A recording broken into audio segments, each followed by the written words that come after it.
Okay, we had some New Year reveals by Games Workshop as well. Ben, what did they Yeah. show off? Yeah, so there was two different posts that we put out for this because there was quite a lot of stuff to show off. But the first one of these was looking towards a lot of the stuff that's happening in the world of Warhammer 40,000. And the first thing they showed off was a creature from the sort of Xenos libraries that everyone has kind of seen but never really had on the tabletop, and that's the Ambull. So they're going to be including this monstrous Xenos beast into the games that you play of Blackstone Fortress. Nice. So there's going to be lots of scenarios put into the mix where you can play as sort of like going around trying to hunt down the Ambull, or maybe you could have it included in your game. So it's going to be one of those wandering creatures that pops up and tries to threaten your group as you're going off in your sci-fi dungeon delving adventures in Blackstone Fortress. Yeah. There's also a different take on the Ambull with the Ambot, which is going to be added into the world of Necromunda as well. So if you like the idea of throwing around a big, massive mech in your games of Necromunda, then there's going to be an Ambot that you can throw into there, and it'll start dicing things up as well, which is really cool. Sort of talking of the cities of the Imperium as well, there's also going to be a new codex coming out for the Gene Stealer cults. So they showed off a whole bunch of new models for them.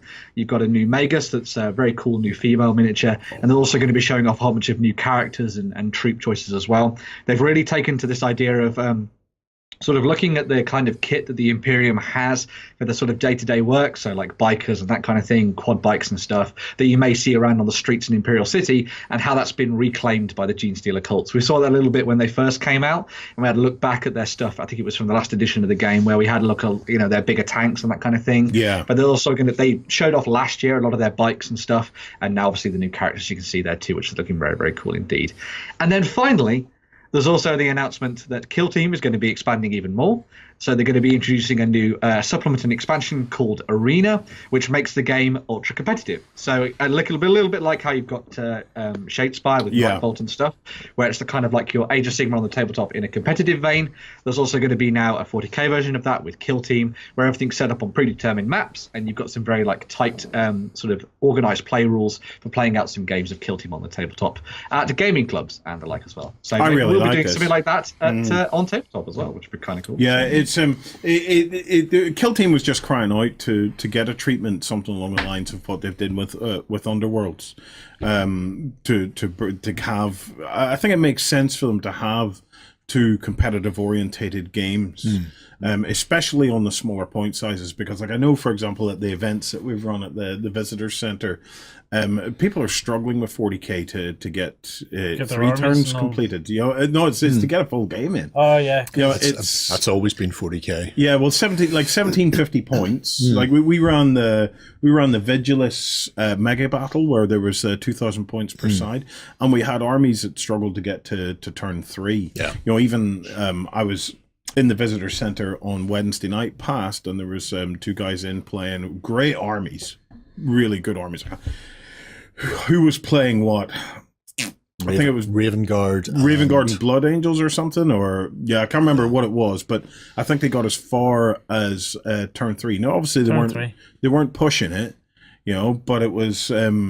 This is why I think for an organized play environment, having something that's more contained, that has the constraints there to ensure that even full games can be played. So I'm really looking forward to seeing how organized play starts to rally around the likes of Kill Team. It kind of makes sense in so much as don't touch 40k just for the sake of trying to make it play faster. Now, obviously it's down to who is playing. If you're going to stand around and have a chit chat, which we do tend to do quite a lot. Sometimes, occasionally.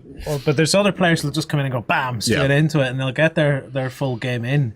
But rather than muck around with the mechanics of 40k, saying, well, this has to play faster, this idea of, well, there's the other branch games that you can play is really cool. But this is the thing, it's like even the two players that had played on the Wednesday night past, they had a fabulous game. They really enjoyed it. They didn't walk away from their game feeling like it was incomplete. They really enjoyed the story that built out. So it's very much left me on the same train of thought as yourself, Lloyd. In that, you can find, let the game. If you got a big game, let it be a big game. Yeah.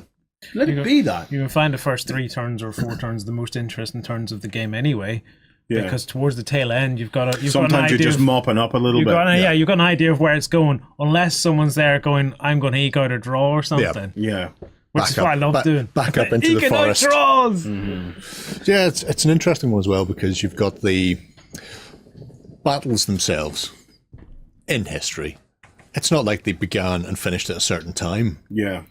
And the idea that you must get to the end of your battle doesn't necessarily. For a tournament, yeah, sure, great. But if you're playing with somebody, as long as you've got a satisfying conclusion as far as your game is concerned, well, that's just where you've got to. The battle may continue for days/weeks. Yeah, it all comes down to, like, if you're setting out to enjoy yourself, the only question to ask at the end of it is, did I enjoy myself? Yeah, and clearly they are. In something that's more organized play, though, there are certain requirements that have to be met, and that's where I think that the Kill Team was crying out for this, and I think it's a great move.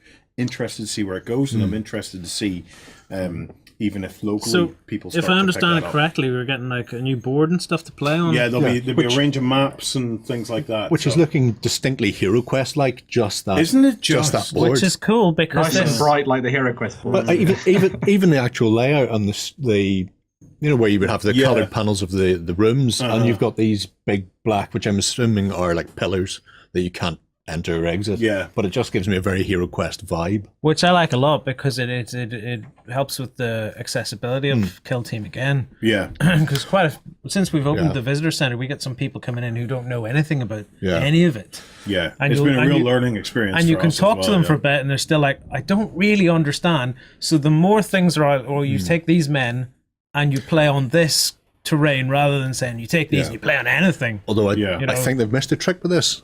This could have been Hero Quest for 40k. This isn't. You need to buy Kill Team to run this. This is an amendment to Kill Team. So somebody coming in and you're going, you could play on this would be great, except you'll also need to pick up this book. Yes, you have to pick up the book because the starter box, the Kill Team starter set, has now been discontinued. Yeah. Oh, which that sucks balls. That utterly sucks balls because it was one of the best starter sets ever. Doing this as you're 14, your friends are into 40k, you don't know whether or not you want to play it. Having this as your price pointed Hero Quest, Kill Team style. Here's your introduction. Here's all the rules in the box. Would have been ideal. This would be a fantastic buy-in. But because you're going to be pushing, and that's not a small book, the Kill Team rule book, it's a nice chunky book. Could have been the new Space Crusade. Throwing that on top of this box and going, here you go, madam. Would you like that for your little child? Yeah. Maybe, who knows? Yeah, that may be a barrier to entry. I think they've just missed a trick with that, just having it perfectly set. I was just going to say on the front of that sort of supplement box as well, it does come with rules in there for actually playing in tighter confines. So you know how we were talking about this looked like it was an interior location. There's actually rules in there for. But the core rules aren't in there, Ben, are they? What, sorry? The core rules aren't in there, though, are they? No, the core rules aren't in that box, as far as I know. No. But also, as well as that, just something else that I missed off from the end of there, they actually announced 2 new Kill Team sets already as well. So if you want to get yourself some sort of predetermined Kill Teams, there's a new one out there for the Adeptus Mechanicus, and there's a new one for the Gene Stealer Cult as well. And they both feature character models in those sets that you can't get anywhere else. So if you want to get your hands on those, and you can check those out too. Where are we on this on Crute for Kill Team? Is there a Crute Kill Team? I've not read the Kill Team rules, but I'm sure you could probably put together a Crute Kill Team. I think there is. I need to read into it, but I've started working on some Crute stuff, and I'll show it off in the backstage. Are you going to show it off tomorrow? Yeah. Okay. Well, that's good. So we'll wonder what the Crute are going to be. Yes. Yeah.